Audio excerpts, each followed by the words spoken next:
Hey everybody, and welcome back to the channel. It is an exciting time here at the Nintendad household. We are just 6 days away from the release of Indiana Jones and the Great Circle.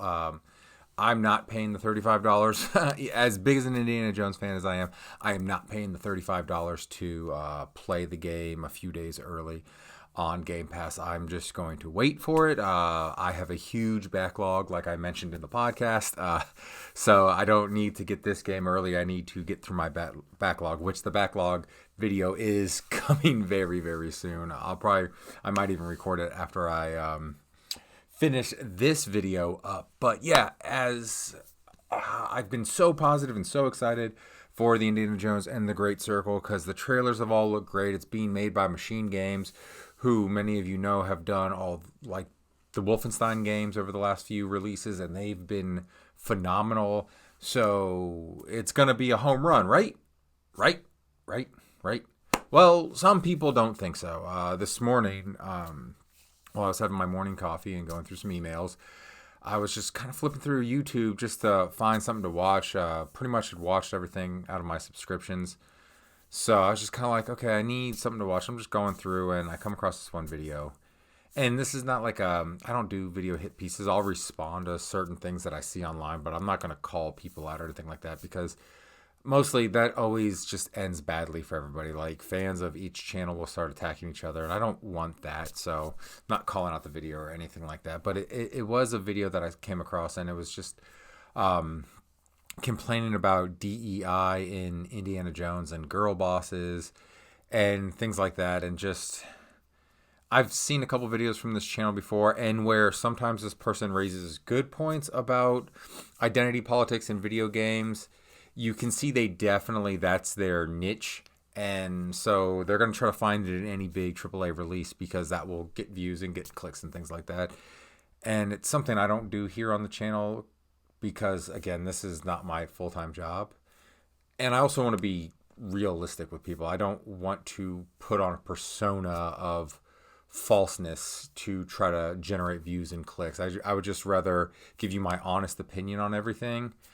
And, then you can kind of decide there. Just kind of give you all the facts and you decide. I'm not going to try to influence you either way on anything. It's just not what I do in real life. It's not what I'm going to do on the channel. It's not anything I do at all. So, I mean, I'm a coach and substitute teacher part-time along with my full-time job.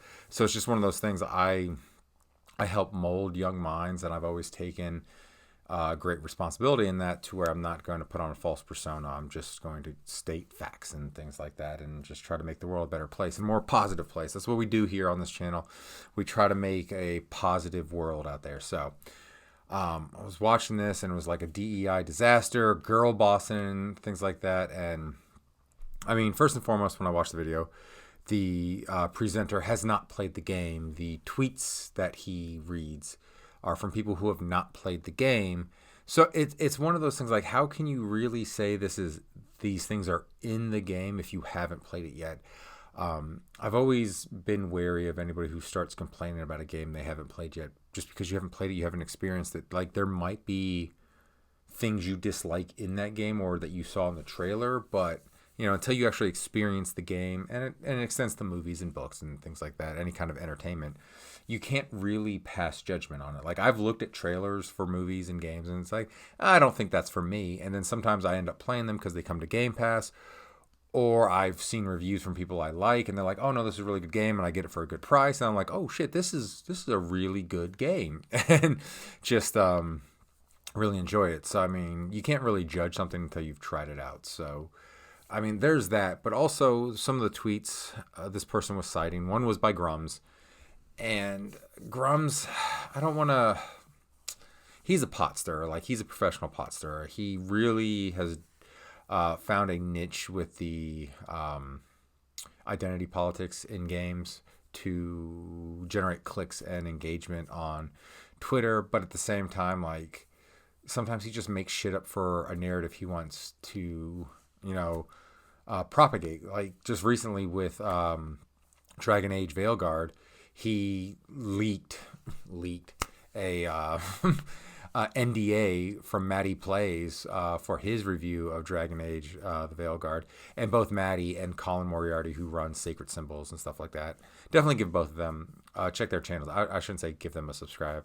Check their channels out. I really enjoy both of them, especially Matty's retro stuff. And Colin, I've been a fan of Colin since he was a writer at IGN. But yeah, they expose that no, this is not.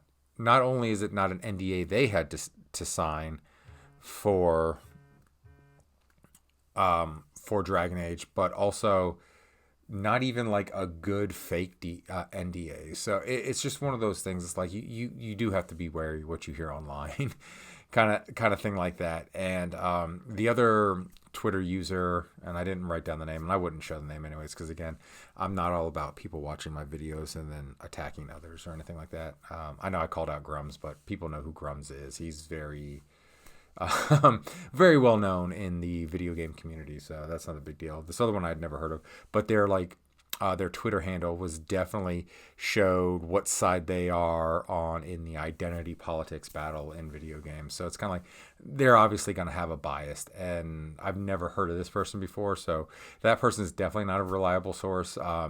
Grums is like hit or miss. Sometimes like Grums is definitely a pot stirrer, but there are some times when he does break leaks and things like that end up being true, whether lucky guess or he actually has insider information. But at the same time, with given what Grums has done recently when it comes to the war on identity politics in video games and this other person's Twitter handle, I don't particularly think these are reliable sources when it comes to the content of Indiana Jones and the Great Circle. And I'm going to touch more on the girl boss thing in a second, but I will touch on one thing, the topic this person brought up with the review embargo lifting the day before early access.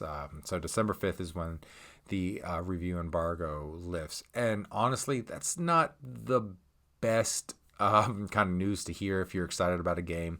The review embargo lifting like the day before, the day of, or very close to when the game releases. Generally speaking, that could mean that it's a bad game or a bad movie, kind of thing like that. Like I remember the denial I had, because it's a Lucas property, so it kind of relates with the Phantom Menace. I think the review embargo went to the day the movie came out, and Phantom Menace is pretty bad. Like if you watched the podcast yesterday, then you'll know my thoughts on the prequels. But this is something Bethesda has done before. They did it with Fallout 4. I just know that off the top of my head. So Bethesda has done this before with games. They've lifted the review embargo very close to the release date. I believe they did it with Starfield, and Starfield I really wanted to like, and Starfield's not a bad game. There was nothing wrong with Starfield. I was hoping for like Fallout or Skyrim in space, and it kind of does that, but also Fallout and Skyrim don't kind of work in that, hop in a spaceship and things like that. Very, very big about, like the Elder Scrolls, and Fallout is you're on foot and you are discovering things and things like that, not hopping in a spaceship and then being on foot for a little bit. So I think that's where like my disconnect with Starfield kind of came. And I know they've updated it, so I might, once I get through my backlog, I might jump back into Starfield. I think I'm about halfway through that game, but it wasn't for me. But it's not a bad game. It delivered on what I wanted it to be, and what I realized while playing through that game is what I wanted it to be was not a game I really wanted to play. So that is what it was. And Dragon Age Veilguard also had a short review period before the game released, and by all accounts, that is a very good game from what I've read from critic reviews and then Steam reviews, which I think if a game releases on Steam and console, I'm gonna, as far as user scores go, I'm gonna trust Steam a little bit more, because Steam, you have to have verified like you actually own the game and you've played it, instead of like, sadly Metacritic gets a lot of review bombs from fans who are just upset, sometimes not even about like any kind of like political things. They're upset with the direction a game took, or the price of the game, or in the veil of Sony requiring a PlayStation account to play their games on PC, like they'll review bomb it for that. So I'll try to, if I can, when I go look at user reviews going forward, is maybe stick to Steam reviews, since have to own the game on Steam and you've had to have played it. So I mean, there's just kind of that. So it's one of those things. We'll have to wait a few days. As of recording, 2 days for the Indiana Jones reviews. As of you viewing this, 1 day. But I mean, it's Game Pass, so I'm gonna take I'm gonna take the plunge anyways, regardless of the reviews. I'm gonna play it, and it's an Indiana Jones game, so unless it's like ridiculously broken and it's a Machine Games game, so I am fully confident the gameplay is going to be fun, regardless of what the story is. I'm going to dive in because it's Indiana Jones. I love Indiana Jones. I've consumed just about all Indiana Jones media besides the Dial of Destiny, mostly because it hasn't gotten very good reviews, and also just with all the CGI used in it, it doesn't look like an Indiana Jones movie to me, and that's like my biggest problem with the trailers when they first came out for the movie. It's just like this does not look like Indiana Jones to me. Like, there's Indy right there. It's Harrison Ford. He's got the fedora. He's got the jacket on, and it just does not feel like Indiana Jones because of all the CGI and everything involved in making that movie. Where the first three movies are very practical effects heavy, so it's kind of just one of those things. It's like I can't get into it. I'll watch it eventually, but yeah, it's just, and I might watch it after playing the Great Circle. If like the Great Circle really hooks me, I'll probably go on an Indiana Jones binge and watch all 5 movies. I'll start obviously with Raiders and go on to Temple and go on to Last Crusade, which should have been the last Indiana Jones movie. At least the last Harrison Ford one. They could have gone the James Bond route and then recast the role with an actor age appropriate instead of keep doing an older Indy. But that's neither here nor there. You're here for the Great Circle. So yeah, the review embargo lifting so close to the early access, not great. But at the same time, it doesn't mean it's necessarily a bad game. It does make me a little concerned, but given the property, given the team making the game, I'm pretty confident it will be at the very least a 7, and 7 is definitely good enough. So we'll see when it comes out. But yeah, like I've said many times on this channel, just don't judge a game until you've played it, or at the very least you've read review scores from people you trust to review a game, people you don't think who are going to give a game a bad score because of any like political ideology in the game, or give it a good score because they're bought and paid for by the company. It's just like, I don't necessarily, I've got a couple of game reviewers I trust kind of, but I haven't really made one, because generally speaking with games, I'm not in the same vein that I used to be, where I just buy games as they come out, kind of thing like that. A lot of times I'll wait on games. I'll get them on Game Pass, so I don't even have to pay for them. So the review score means nothing to me because I'm not paying out of pocket for the game per se. So there is always that kind of thing. But yeah, trust reviewers you trust before you buy games sometimes, especially like how expensive games are getting these days. Now let's get on to the DEI and girl bossing claims and things like that. This video, the only real like DEI proof that they gave, they were showing a lot of clips from the Xbox showcase that was, I think, back over the summer, I believe, where they were going to the different Bethesda studios and interviewing them, and a lot of the diverse employees, will say, that they showed in clips were from like Bethesda proper, not from Machine Games.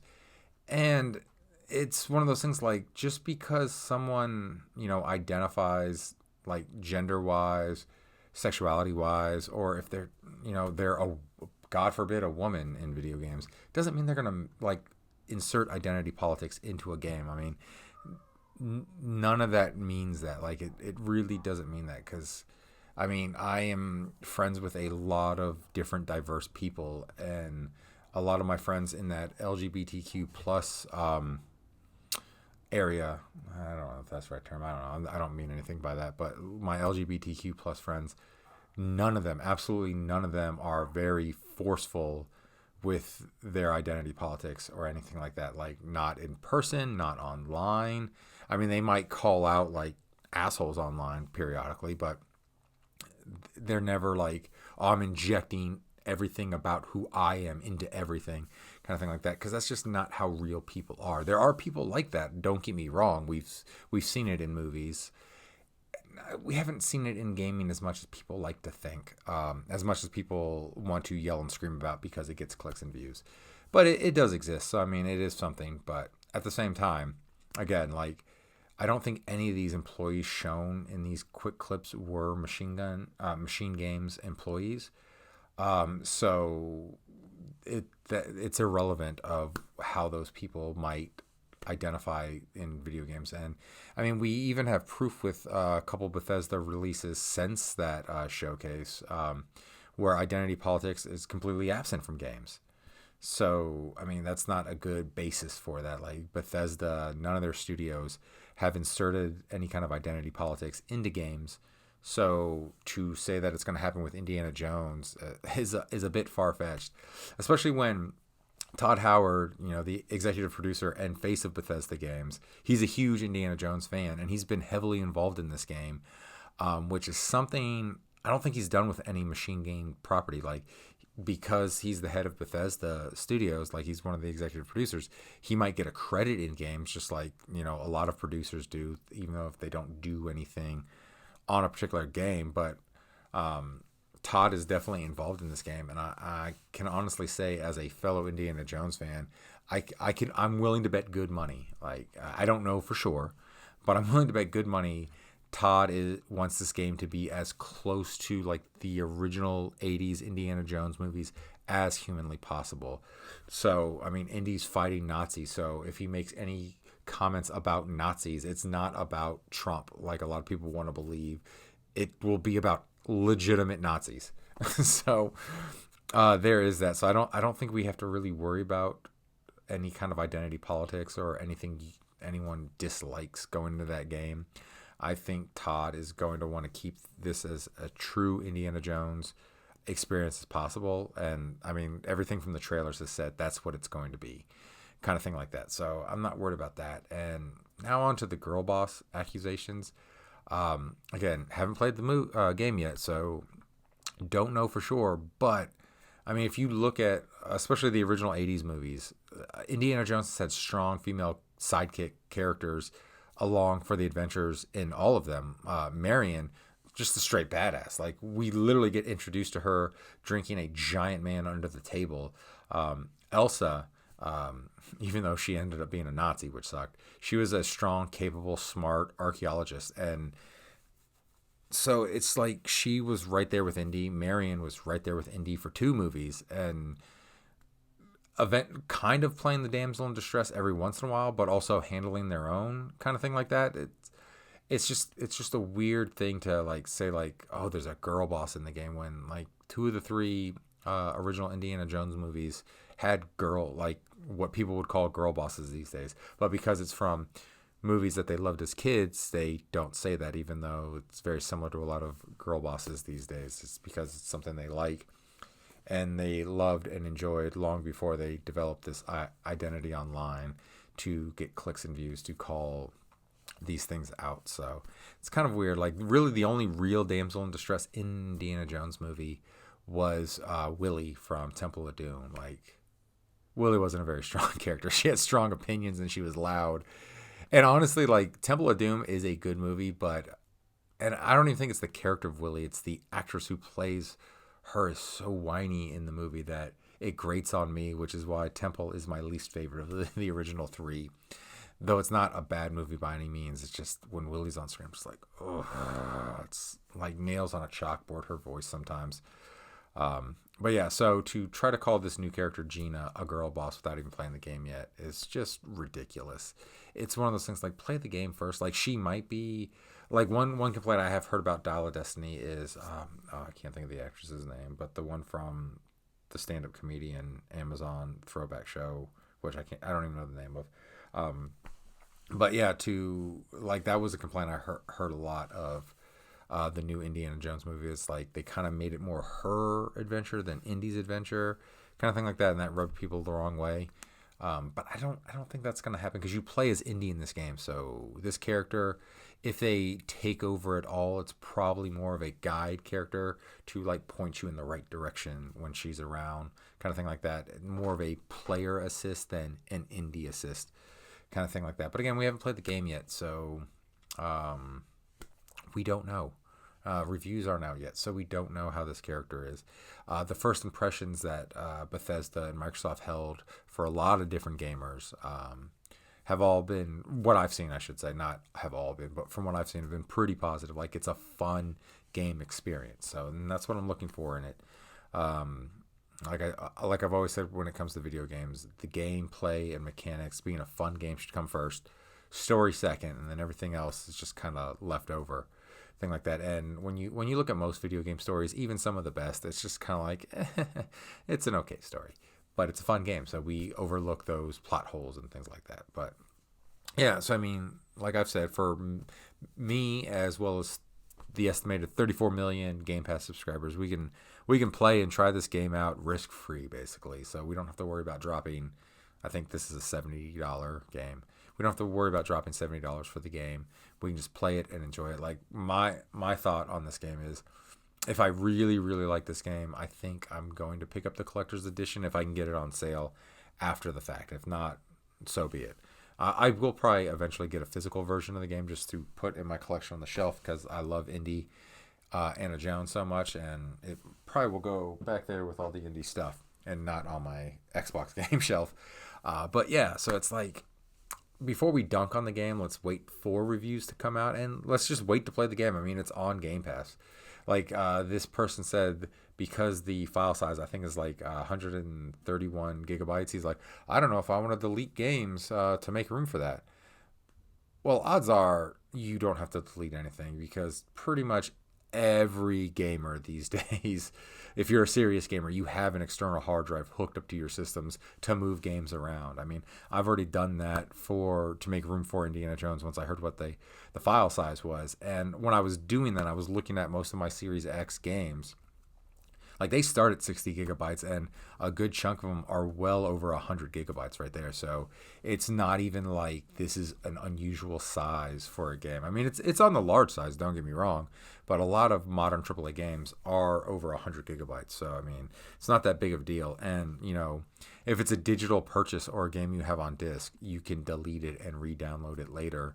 So it's not a big ask if you get it on Game Pass if you want to play the game. So that was just one of those rare, like, why even say that? Like, it's you're acting like your space isn't infinite, basically, because you can download and re-download games, or, you know, move them to a hard drive, which I feel like most gamers have more than enough room on an external hard drive, because I've got the 1 terabyte Xbox Series X with a 1 terabyte expansion card with a 4 terabyte external hard drive. So, I mean, that's 6 terabytes right there of games. Not quite, because, you know, you got the OS for Xbox that takes up some of the space. But yeah, so it's like, I just move things around, and a lot of the things on my external hard drive are 360 games or original Xbox One games that aren't Series X upgraded. So easy, it takes a few minutes to move those games. So, I mean, I don't even get it. But yeah, I mean, those are just my kind of thoughts on the new Indiana Jones game. And just kind of like, people are already starting to get concerned about it.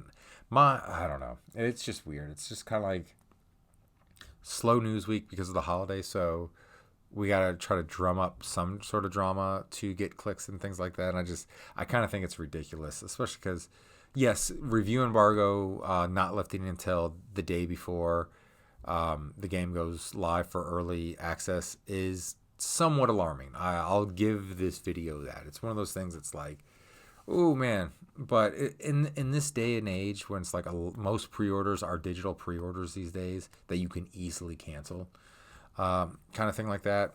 And also another thing, like, and I know like Lawrence and Bruce have said this many times, don't pre-order games. Like, you can literally, like, it's not like back in the day when we had to worry about not being able to get a game, because there were a couple times when I didn't pre-order a game and I went to, you know, all the stores like GameStop, Best Buy, Target, Toys R Us, and Walmart, and no one had it, and I was like, fuck.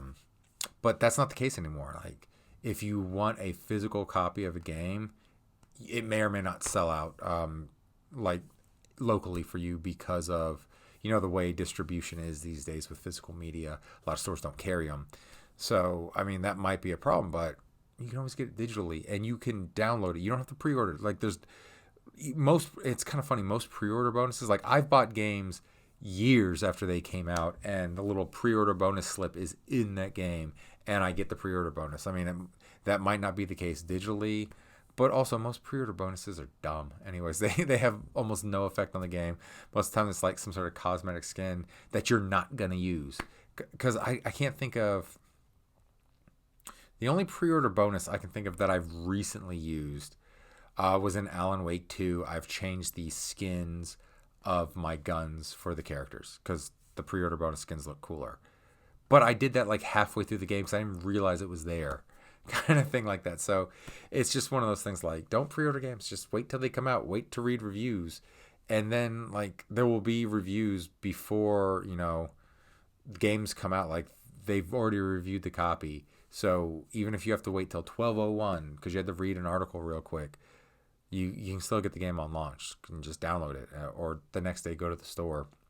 Because like I said, it's not like the olden days where there was a good chance you wouldn't get the game the first week if you didn't pre-order it, depending on the title and things like that. So there was a point to pre-orders back in the day, but now, especially the way a lot of people are buying digitally, like I've done that before with Dead Space the remake when it came out. I decided on January 27th, which was my birthday, happy birthday me on that day, that I wanted to get the game, but I was just like up late, like I couldn't sleep, and so I was just like, fuck it, I want to play the game now. So I bought it and downloaded it, like right there, and that's that's one of those things that we can do nowadays. Like I did that with Mario Maker 2. It came out on a work day. I knew I was going to have a long commute into work on the train. So I was just like, screw it. I'm just going to get it digitally, download it at midnight. I can play it on the train and everything like that. So I own it digitally.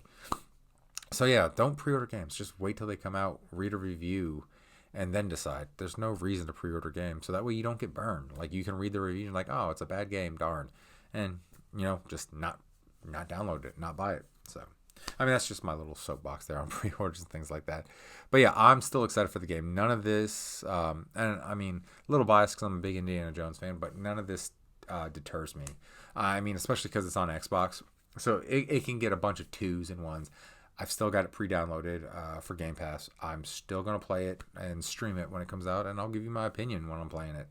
So, yeah, let me know what you think about all this down below. Has, like, these rumors and notions of girl bossing and DEI scared you away from Indiana Jones? And you're like, fuck it, it's Indiana Jones, I'm playing it. Kind of thing like that. And are you a bit concerned about the embargo lifting the day before early access goes live? Or are you just like, whatever? I mean, it's still 3-4 days before the game actually releases, so I mean it's still enough time for people to make decisions. And if you were dumb enough to spend an extra $30 to play the game 3 days early, well, you wasted your money. But yeah, so let me know what you think in the comments below. Don't forget to like and subscribe, and thanks for coming back to the channel. If you return and if you're new here, thanks for checking me out. I hope I entertained you enough to where you want to come back for more. We're on the road to 500. We're at 286, so I know once we get to 500, there'll be very little monetization going around, but like I said, all of it's going back in the channel. Better mics, better cameras.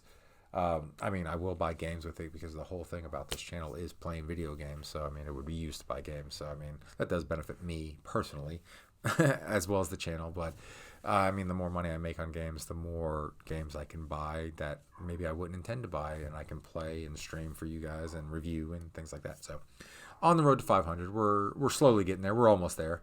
So any kind of sub would help out. So definitely appreciate it. And as always, have a great rest of your day. And I'll see you in the next one. Bye.